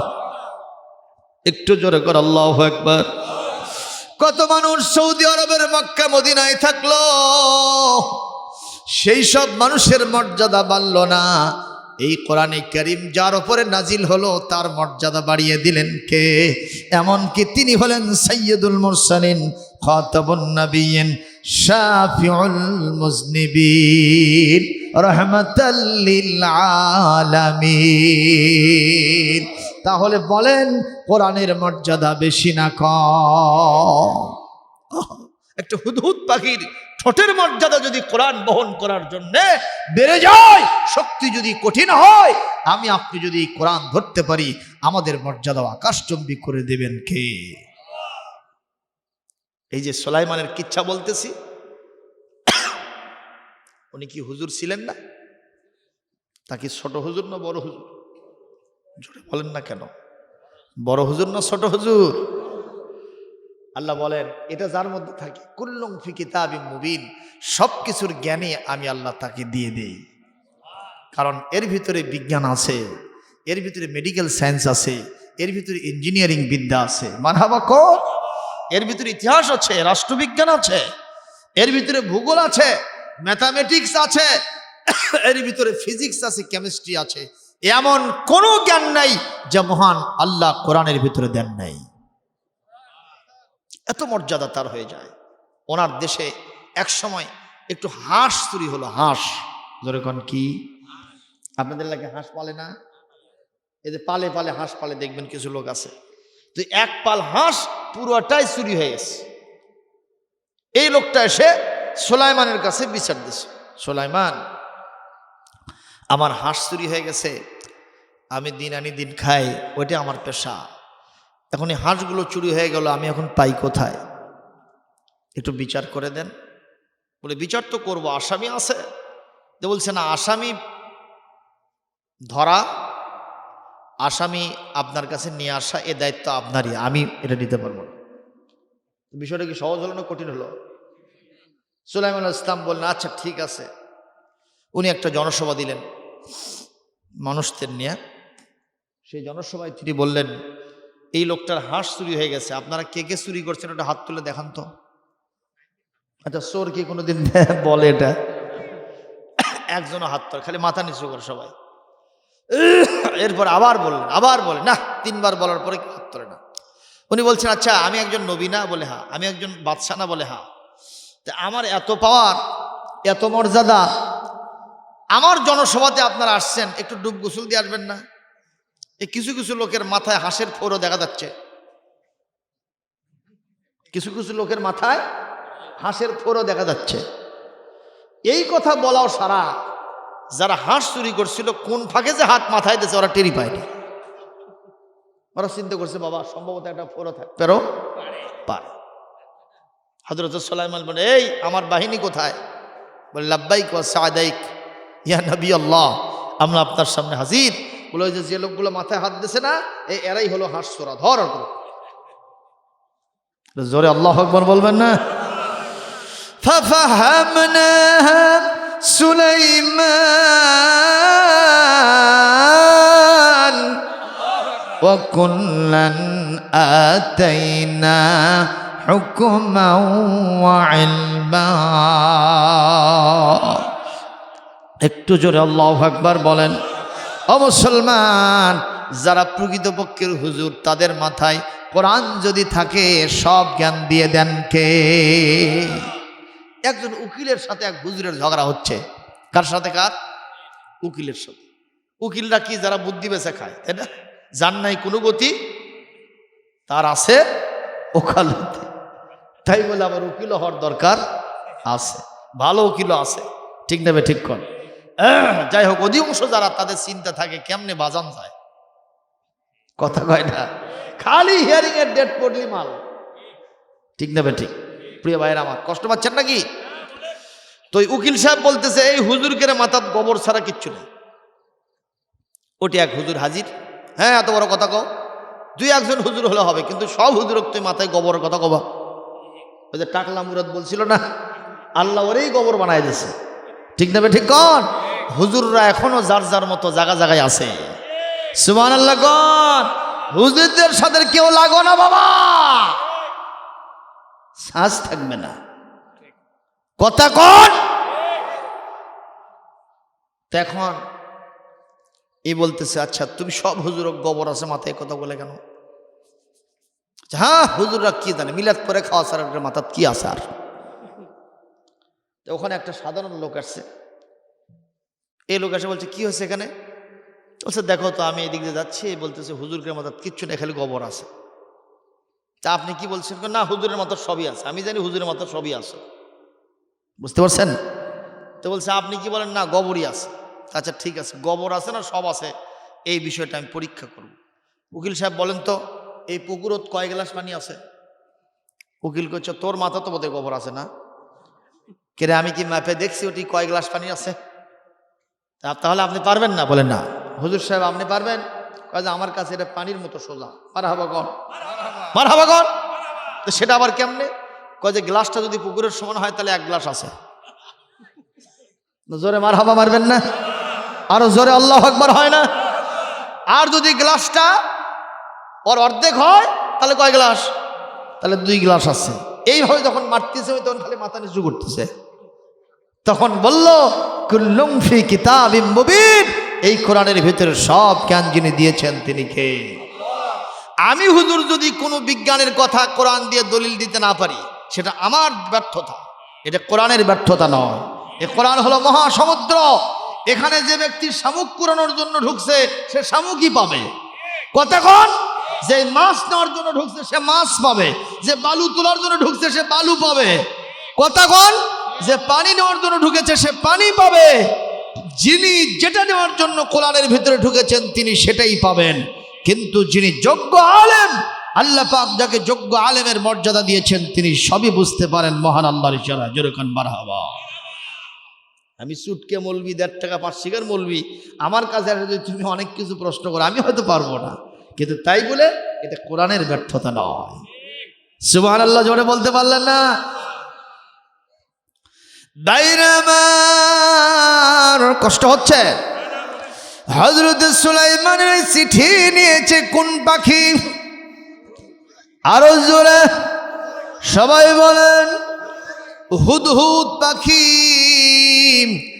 এই চিঠিটা নিয়ে রানী বিলকিসের দরবারে গেছে। তখন রাত চলতেছিল, রানী বিলকিসের দরজা জানালা সবগুলো বন্ধ, ফাঁক ফোকর নাই। এখন এই হুদহুদ পাখি কেমনে ঢুকবে? আল্লাহ তো বলে দিলেন তোমার ঠোঁটের মধ্যে আমি বরকত দিব।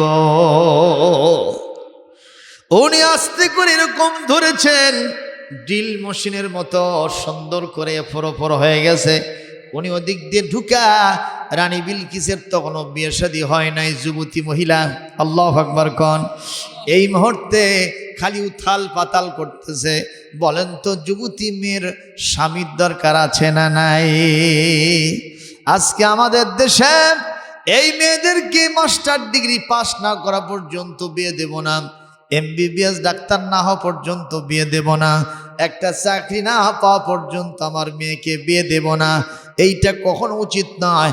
আমার রাসূল বলেছেন, আহারে 3টা জিনিস তুমি তাড়াহুড়ো করে করো। জোরে কোন কয়টা? আর জোরে জোর হলো না। 3টা জিনিস তাড়াহুড়ো করে করে। 1 নম্বর আজিলু বিতাজবিজিল বানাত ক্বাবলাল ফজিহা, অর্থাৎ তোমার মেয়েটা যখন বিয়ের বয়স হয়ে গেছে তাড়াতাড়ি করে বিয়ের বন্দোবস্ত করে দাও। কারণ আজকে যে মেয়েটা তোমার সম্মানের হয়েছে, একদিন এই মেয়েটা তোমার অসম্মানের কারণ হতে পারে। নবীজির কথা বাস্তবতা আছে না নাই? জোরে কোন আছে না নাই? আপনারা হয়তো ডিফার করবেন যে হুজুর মেয়েদের লেখাপড়া করা লাগবে না। নিশ্চয় বিবাহের পরেও লেখাপড়া করা যায় কি না? আলহামদুলিল্লাহ জোরে বলেন। আমার নবীর যত যত কথাগুলো ছিল, এই কথাগুলি আমরা জায়গা মতো না লাগানোর কারণে এই সমাজটা আজকে বিশৃঙ্খল হয়ে গেছে। আর এগুলো জায়গা জায়গা সেট করবেন, দেখবেন সমাজটা ইনশাআল্লাহ মদিনার আদলে গড়ে উঠেছে। এটা জোরে কোন। আর দুইটা তাড়াহুড়া করতে হবে কি? আজ্জিলু বিআদাইস সালাতি ক্বাবলাল ফাওত, নামাজের সময় যাওয়ার আগেই তাড়াতাড়ি নামাজটা পড়ে নাও। কথা বল না কেন? আর আমাদের চিন্তা কি, বাবা আজান দিচ্ছে তাড়াতাড়ি জমিটা সিজে আসি। কথা কয় না। বাপ তার বেটা করছে মসজিদে আজান দিচ্ছে না, তাড়াতাড়ি জমিটা সিজে আসি। আচ্ছা আজান দিলে কি জমি সিজ করে দেওয়া লাগবে? কোথায় যেতে হবে? কাম কি উল্টাটা করলাম। আল্লাহ রাসূল বলছেন আজ্জিলু বিআদাইস সালাত ক্বাবলাল ফাওত, নামাজ ফৌত হয়ে যাওয়ার আগে তুমি তাড়াতাড়ি নামাজটা আদায় করে নাও। সুবহানাল্লাহ কোন। আর 3 নম্বর আজ্জিলু বিদাফানিল মাইয়িত ক্বাবলাল হাদাস, নতুন একটা কাজ শুরু করার আগে কেউ যদি মারা যায় তাড়াতাড়ি করে কবরের মধ্যে দাফন করে দাও। সুম্মা আমাতাহু ফাআকবারাহু সুম্মা ইযা শাআ আনশারাহু। আল্লাহ পাক বলেন তোমরা ওই হিন্দু নয়, বৌদ্ধ নয়, খ্রিস্টান নয়, কেউ যখন মারা যাবে তোমরা তাকে পুড়ে ভস্ম করে দিবা, নদীর ভিতরে ফেলে দিবা, ওই শিয়াল কুকুর দিয়ে খাওয়াবা, বন জঙ্গলের মধ্যে রেখে আসবা তা নয়, বরং সম্মানের সাথে গোসল দেওয়াবা, সুন্দর করে কাফনের কাপড় পরবা, ইমাম সাহেবের নেতৃত্বে জানাজা দিয়া সুন্নত তরিকায় আমার কবরে দাফন করে দিবা। সূরা আবাসা, কোরআনে কারীম সূরা আবাসা 30 নম্বর পারার 3 নম্বর সূরা 21 নম্বর আয়াতের মধ্যে আল্লাহ পাক বলেন এই পৃথিবীতে একজন মুসলমান মারা গেলে আরেকজন মুসলমানের তাকে দাফন করা ফরজে আইন, করতেই হবে। জোরে কর আল্লাহু আকবার, আর জোরে কর আল্লাহু আকবার। আমি আপনি মারা যাব কিনা? কত জানাজার পড়েছি নামাজ, দিয়েছি কত দাফন, কত জানাজার পড়েছি নামাজ, দিয়েছি কত দাফন। কোথায় জানি আছে আমারও তৈরি সাদা কাফন, জানাজার পড়েছি নামাজ, দিয়েছি কত দাফন। আমার তরি বাধায় আছে কোন শেখিয়া ঘাটে, কোন মসজিদে এলান হবে সোয়াব শেষ খাটে, কোথায় জানি করবে দাফন, কোথায় জানি করবে দাফন আমাকে স্বজন, জানাজার পড়েছি নামাজ, দিয়েছি কত দাফন, কত জানাজার পড়েছি নামাজ, দিয়েছি কত দাফন। কথা বলেন ঠিক না বে ঠিক ভাইজান? মুসলমান, এই জন্য আজকে আমরা সিদ্ধান্ত নেব মেয়ে বড় হলেই ইনশাল্লাহ তাকে বিয়ে দেওয়ার জন্য একটা পেরেশানি পিতামাতার থাকতেই হবে। কারণ নবীজি বলেন যখন কোনো সন্তান পিতার ঔরস থেকে আর মায়ের গর্ভ থেকে আসে, পিতামাতার 3টা দায়িত্ব হয়। যেরকম কয়টা? আর জোরে। 1 নম্বর দায়িত্ব ফালিউহসিন ইসমাহু, তার একটা সুন্দর নাম রেখে দেবে। সুবহানাল্লাহ কোন। কি নাম? সুন্দর নাম, আল্লাহর কাছে পছন্দনীয়, আব্দুল্লাহ, আব্দুর রহমান। জোরে বলি আমিন। আরো সুন্দর সুন্দর আল্লাহ পাকের সিফাতি নামের সাথে আব্দ শব্দ যোগ করে রাখবেন। আব্দুল জব্বার, আব্দুল করিম, আব্দুল রহিম, এই নামগুলো রেখে দিলে কয় হুজুর এগুলো বুড়ো বুড়ো লাগে। ঠিক দেবে ঠিক?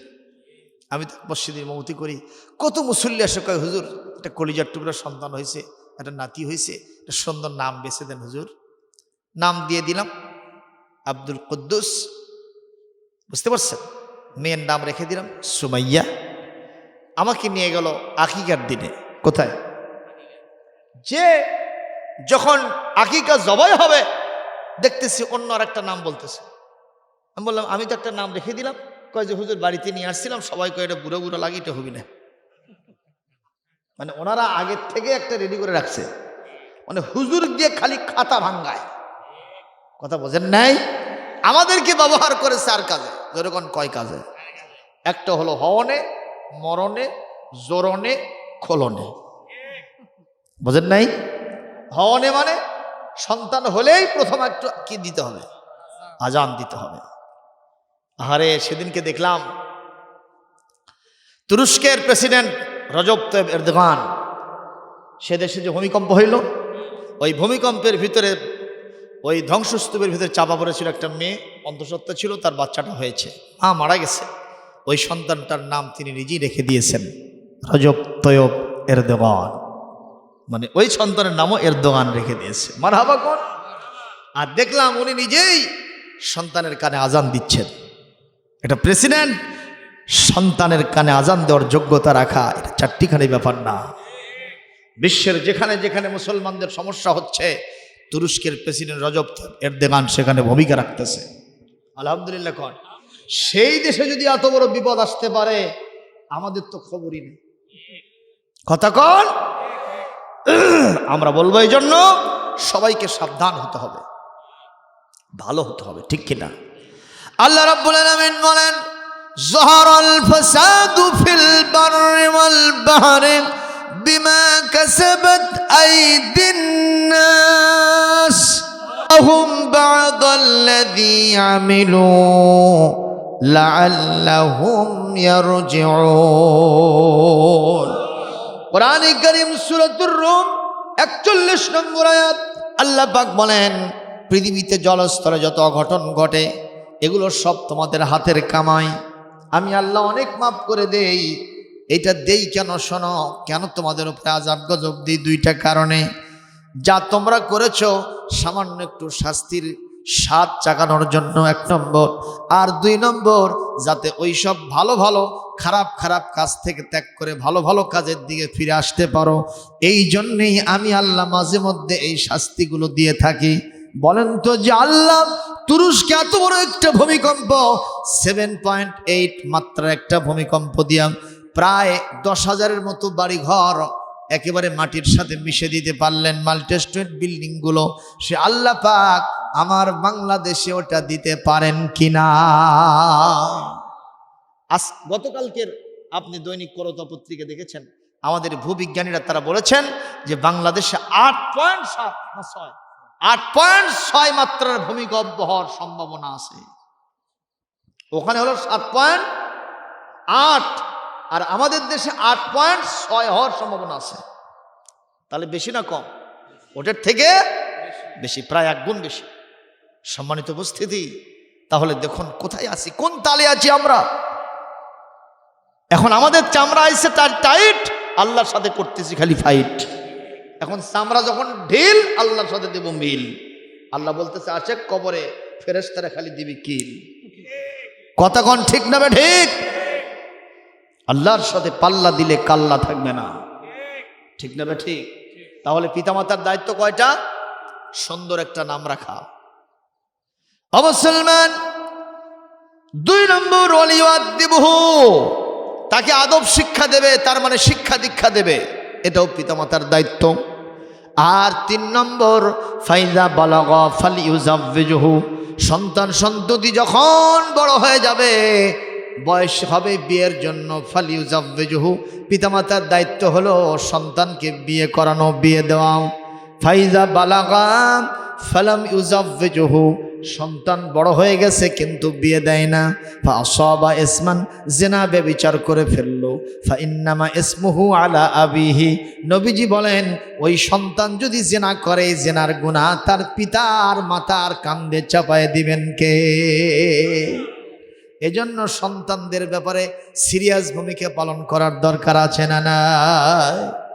আজকে আমরা সন্তানগুলো নির্লিপ্ত হয়ে যাচ্ছে, লাওয়ারিশ হয়ে যাচ্ছে, আমাদের কোনো খেয়াল নাই।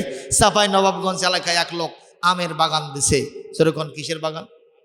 এখন 1 বছর পর গেছে যে আম কেবলই মোটামুটি ধরছে, একটু পাকা পাকা ভাব, এখনো পারিনি, খাইনি, জিয়ারতি হয়নি। তো দেখে একটা ছোট্ট ছেলে ওখানে ওপরে উঠে ওই খালি আম পাড়তেছে আর বস্তা ভরাচ্ছে। তো গাছের মালিক বলতেছে, তুই কার বেটারে? এখনো আম পারিনি, জিয়ারতি হয়নি, আর তুই আম পাড়তেছ, বস্তা ভরাচ্ছ, তুই নাম, এখনো তোর বাপের কাছে নিয়ে দেবো। ওই খালি মিট মিট করে হাসে। কে বাবা হাসিস কে? তুই হাসিস কে? আমার বাপের কাছে। কোথায় নিয়ে দেবেন? বাড়ির যাওয়া লাগবে না। কে? আমার বাপ ওই গাছত চড়ছে। জোরে কোন সুবহানাল্লাহ। এখন এই লোক গাছের নিচে বসে খালি মাথা ঠোকায় আর কয়, হাই রে বিচের দুমো কার কাছে? বেটাও চোর, বাপও চোর। জোরে কোন ঠিক না? ঠিক। এরকম আমাদের দেশে আছে না নাই? বাপ খায় সিগারেট আর বেটা খায় হিরোইন। বাপ খায় ইয়াবা আর সন্তান খায় গাঁজা। আছে না নাই? তুমি যেরকম বাপ এরকম সন্তান আল্লাহ তোমারে দিয়েছে। ওগুলো বেটা হয়নি, ওগুলো পাঠা হয়ে গেছে। ঠিক না? ঠিক। প্রিয় ভাইরা আমার, এই 3টি দায়িত্ব যেন আমরা পালন করি। জোরে বলেন আমিন। কথা কোথা থেকে আসলো? ওই রানী বিলকিস খালি উথাল পাথাল করতেছে, কারণ এই বয়সে তার স্বামীর দরকার আছে না নাই? ভাইরা আমার, এই মুহূর্তে রানী বিলকিস ওই জায়গায় যখন উথাল পাতাল করে, কেবল এরকম করে ওপর দিকে তাকাইছে, শাঁ করে ওই হুদহুদ পাখি ওই তার ঠোঁটের ওপর থেকে সুন্দর করে কোরআনের চিঠি তার বুকের ওপরে ফেলে দিয়েছে। বুকের উপরে ফেলে দেওয়াও সারা, ওই সুন্দর সুরঙ্গ রাস্তা দিয়ে শাঁ করে বের হয়ে যাওয়া সারা। মারহাবা। এখন চিঠি পড়ে গেছে বুকের ওপরে, চমকে উঠছে। হাতি নিয়ে দেখে একটা চিঠি, আরবি ভাষা জানা ছিল, পরে দেখলো চিঠির ভাষা সংক্ষিপ্ত, কিন্তু ভেতরের কথা খুবই গরম। ভেতরের কথা খুবই গরম, চূড়ান্ত কথা। কি কথা? আল্লাহ তাআলু আলাইয়া, বাড়াবাড়ি করবা না, আতুনি মুসলিমিন, আমার কাছে সারেন্ডার করে যা যা আছে সবাইকে নিয়ে হাজির হবা। আল্লাহু আকবার বলবেন না? তাহলে চিঠির ভাষা গরম না নরম? খুবই গরম ভাষা, অল্প কথায় শেষ। আপনার কাছে যদি কেউ চিঠি দেয়, এরকম পুরো একটা চিঠি মারল, বাড়ির ভিতরে আপনি আসেন, আঙ্গের ভিতরে ফেলে দিয়ে গেল, আব্দুল করিম যা খাওয়ার খায়ালে 7 দিন সময়। তাহলে আপনার ক্ষমতা, খবর আছে না নাই? খবর আছে না নাই? সঙ্গে সঙ্গে মোর্শেদ চেয়ারম্যান মানে টেলিফোন, চেয়ারম্যান সাহেব আমার তো 1.5 টাকা 5 শিখে। জোরে বলুন ঠিক না? ঠিক। থানায় গিয়ে জিডি করা, এই সেই আত্মীয় স্বজনক ডাকা, আপনার ঘুমই হবে না, আহার পানি হারাম হয়ে যাবে। ঠিক না? ঠিক। কম এইরকম গরম সিটি মারছে। আল্লাহ তাআলু আলাইয়া আতুনি মুসলিমিন, কোনো বাড়াবাড়ি করবা না, সারেন্ডার করো, আত্মসমর্পণ করে আমার কাছে যা যা আছে সব চালাচামুন্ডা নিয়ে হাজির হয়ে যাও। মহিলা মানুষ, চিন্তা ভাবনা আরো বেশি না কম? খুবই কঠিন চিন্তা জেগে গেছে। সঙ্গে সঙ্গে ল্যান্ড ফোর্স, এয়ার ফোর্স, যত মন্ত্রী পরিষদের সদস্য ছিল সবাইকে নিয়ে একটা মন্ত্রণালয় মিটিং দিয়েছে। উনি সাবমিট করেছে, আমার কাছে একটা চিঠি এসেছে, ইন্নি উলকিয়া ইলাইয়া কিতাবুন কারীম। দেখেন তার কথার সাইজটা কি, একটু ভাষাগত মিলটা দেখতে হবে, তারপরে আপনারা বুঝতে পারবেন। এইবার রানী বিলকিস বলছেন, ইয়া আইয়ুহাল মালাউ ইন্নি উলকিয়া ইলাইয়া কিতাবুন কারীম।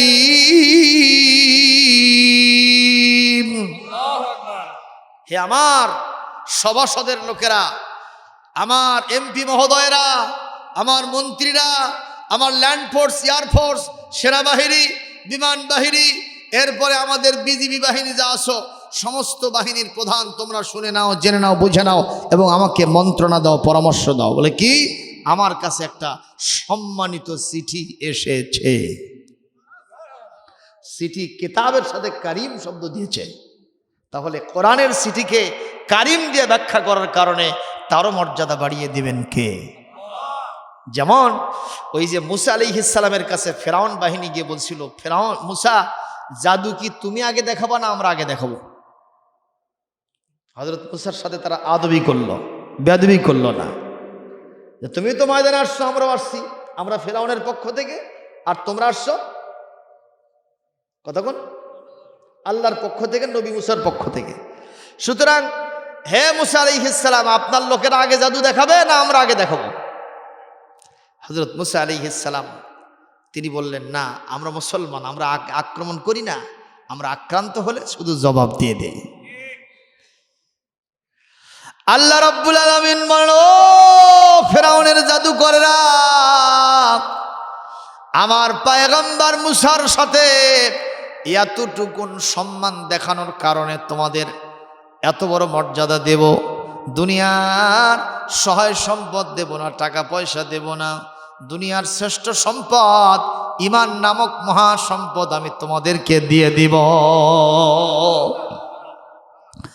যখন ওই জায়গায় ফেরাউনের বাহিনীদের বানানো সমস্ত জাদুগুলা হযরত মুসা আলাইহিস সালামের লাঠি মার্কার সাপ সবগুলো যখন খাইয়া ফেলাইছে, তখন ওরা বলল, আমরা যেটা দেখাইছি এটা হলো জাদু, আর আমাদের জাদু যেটা খাইয়া ফেলাইছে ও তো জাদু হবে না, জাদুর দাদা হবে। জোরে কোন ঠিক না বে ঠিক? সুতরাং আমরা আর অমুসলিম থাকবে না। ফাউলকিয়াস সাহারাতু সাজিদিন, সকল জাদুকরেরা আল্লাহর জন্য জমিনে সেজদায় পড়ে গেল। অকালু আমান্না বিরাব্বিল আলামিন, আমরা এক রব্বুল আলামিনের নামে আমরা ঈমান আনলাম। উলকিয়া শব্দ এখানে যারা আছেন আলেম ওলামা বুঝবেন, বাবে ফালের শব্দ উলকিয়া। উলকিয়া মানে হলো সেজদায় ফেলে দেওয়া হলো। মারহাবা কোন? সেজদায় ফেলে দেওয়া হলো। কে ফেলে দিয়েছেন? আল্লাহ ফেলে দিয়েছেন। আল্লাহ বলছেন, ওই যে আমার মুসার সাথে এতটুকুন আদব প্রদর্শন করেছ, এই জন্য ঈমান নামক মহা সম্পদ আমি তোমাদেরকে গিফট করলাম। এইবার ফেরাউন এসে বলতেছি, এ জল্লাদেরা, এই শয়তানদেরকে আমি এত টাকা পয়সা দিয়া খাওয়া দাওয়া করাইলাম, আবার নগদে দিলাম, বাকিতেও অফার দিয়েছি, আর ওরা আমাকে বাদ দিয়ে আমার চোখের সামনে মুখের সামনে মুসাকে নবী মেনে নিয়ে আল্লাহকে ওরা রব মেনে ঈমান আনছে, আমি ওদেরকে সোজা গায়ে শোধ দেব না। এ জল্লাদেরা, ওদের একটা হাত কাটো আর একটা পা কাটো, আর একটা হাত কাটো আর একটা পা কাটো। উল্টো দিক থেকে নতুন মুসলমানদের হাত পা কাটা শুরু হয়ে গেছে। একটা জিন্দা মানুষের হাত পা যদি জিন্দা থাকা অবস্থায় সুস্থ শরীরে যদি কেটে ফেলা হয়, বলেন তো কষ্ট বেশি না কম? আরো জোরে কোন, বেশি না কম? কিন্তু ঈমানের মজা এত বেশি মজা, এত বেশি আনন্দদায়ক, এত বেশি তৃপ্তিদায়ক, যত আযাব হোক গজব হোক এগুলো কিছুই মনে হয় না। জান্নাতের সুধা পান করলে সবগুলো স্বাভাবিক হয়ে যায়। ওনারা তখন বললেন, রব্বানা আফরিগ আলাইনা সাবরান ওয়া তাওফানা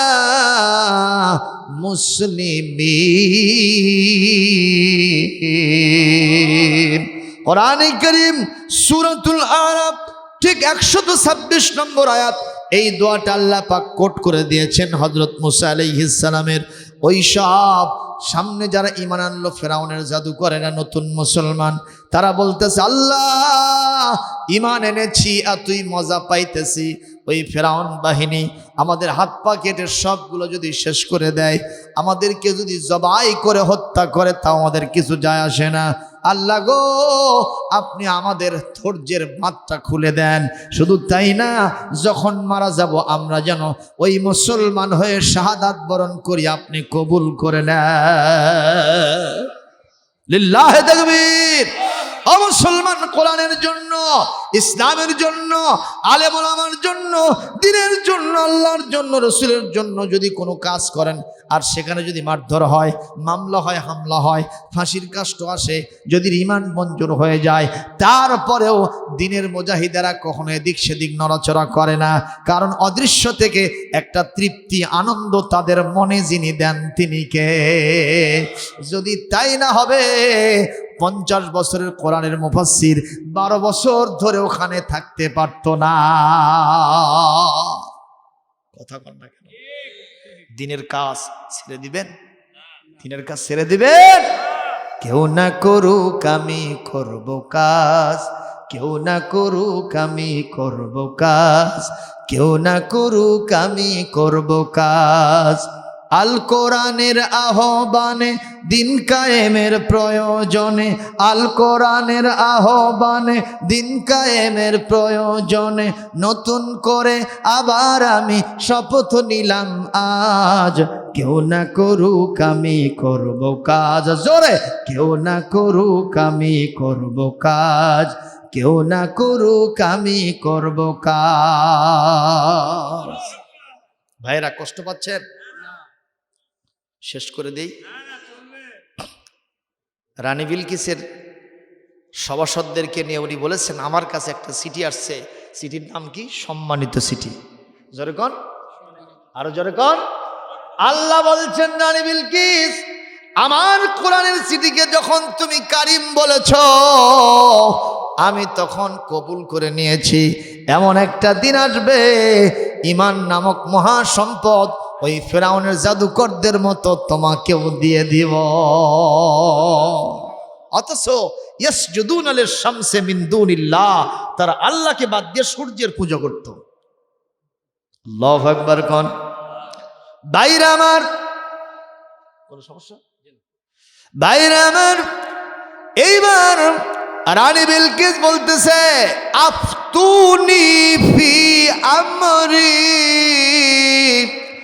ও আমার সভাসদের লোকেরা, জীবনে আমি কোনো কাজ তোমাদেরকে বাদ দিয়ে করি নাই। এই চিঠির গরম খবর আমি পেয়ে গেছি, এখন আমি কি সিদ্ধান্ত নিব আমি টালমাটাল অবস্থা, কিছুই বুঝতে পারছি না, তোমরা আমাকে একটু পরামর্শ দাও। তখন তারা বলল, কি আর পরামর্শ দেব, কোথায়কার কোন সুলাইমান, উল্লেখ চিনি না।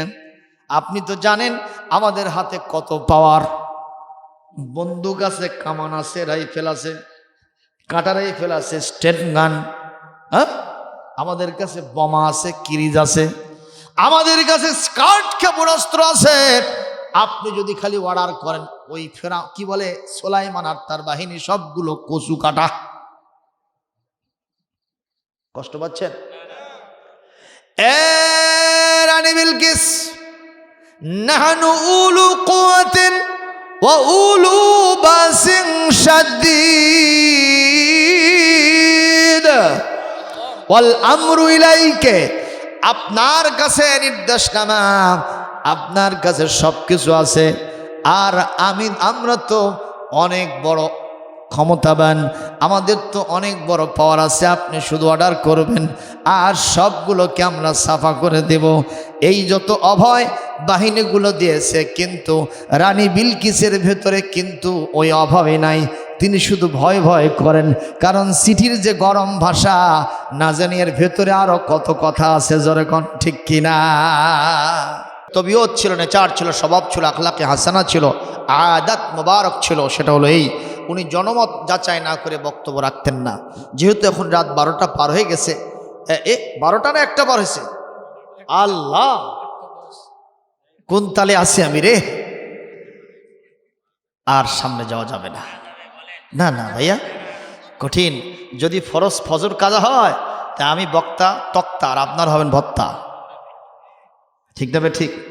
কারণ বাঁশের সে কঞ্চি মোটা করা যাবে না ভাই। ফজরের নামাজ হলো বাঁশ, আর আমরা হলাম এই যে ওয়াজ শোনা হলো কুনসি। ঠিক না? ঠিক।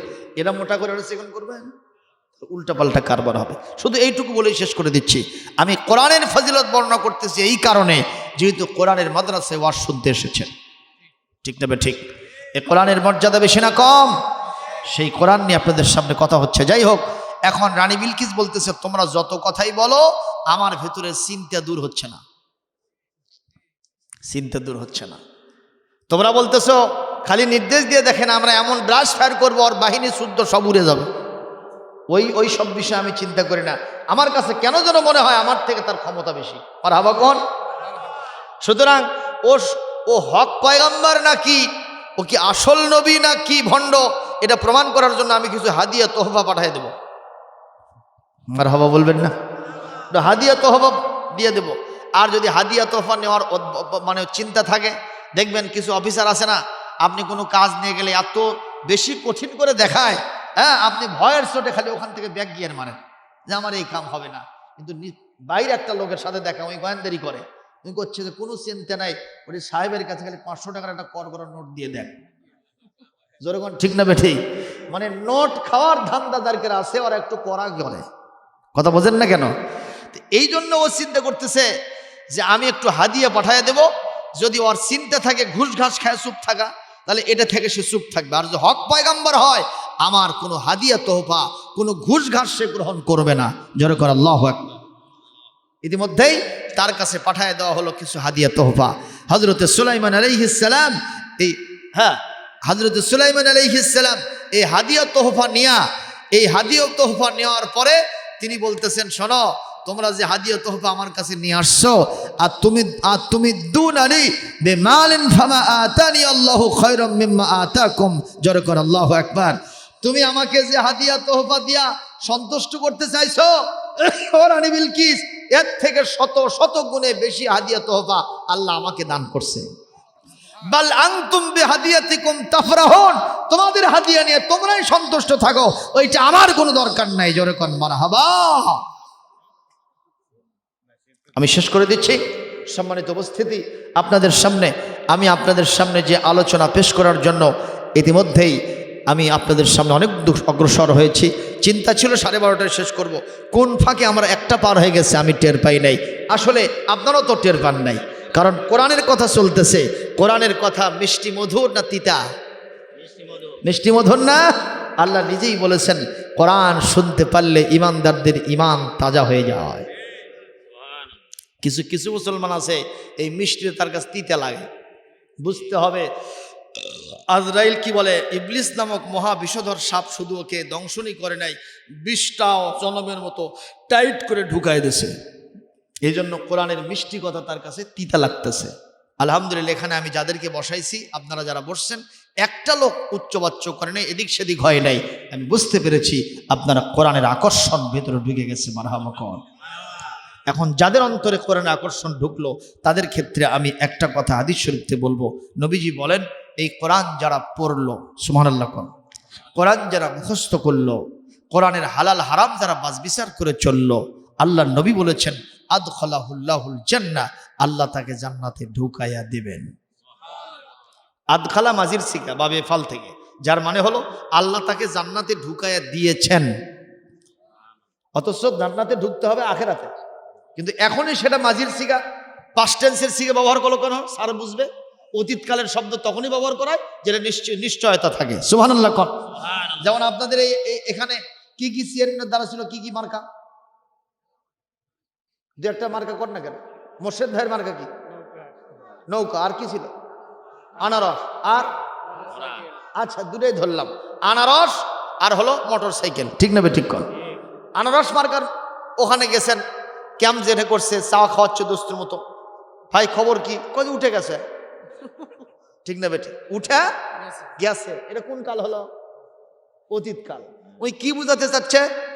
যে আনারস মার্কে যে উঠবে তাতে কোনো সন্দেহ এই জন্য অতীতকালের শব্দ ব্যবহার করলো। ঠিক না ঠিক? তো আল্লাহ পাক এখানে তার নবীর মারফত বলে দিয়েছেন, আদখালাহুল্লাহুল জান্নাহ। কোরআন পড়লো, মুখস্থ করলো, হালাল হারাম বাছবিচার করলো, আল্লাহ তাকে জান্নাতে ঢুকাইয়া দিয়েছেন। তার মানে সে যে জান্নাতে ঢুকবে তাতে কোনো সন্দেহ নেই। আর কি, এই হাফিজ সাহেব যখন জান্নাতে যাবে, আল্লাহ বলবেন, কাম ব্যাক, ইরজি ইলাইয়া, আমার দিকে ফিরে এসো। তোমার কি কোনো চাহিদা নাই? ছিল তো। আপনার সামনে কেমনি বলি, শরম লাগে? শরমের কারণ নাই। আমি তোমাকে অনেক পাওয়ার দিয়েছি, একটু খুঁজে দেখো কে কে তোমার আত্মীয় স্বজন পরিবারের মধ্যে জাহান্নামে গেছে। 10 জনের তালিকা আমার কাছে পেশ করো, তোমার সুপারিশের মাধ্যমে তাদেরকে জান্নাতে দিয়ে দিব।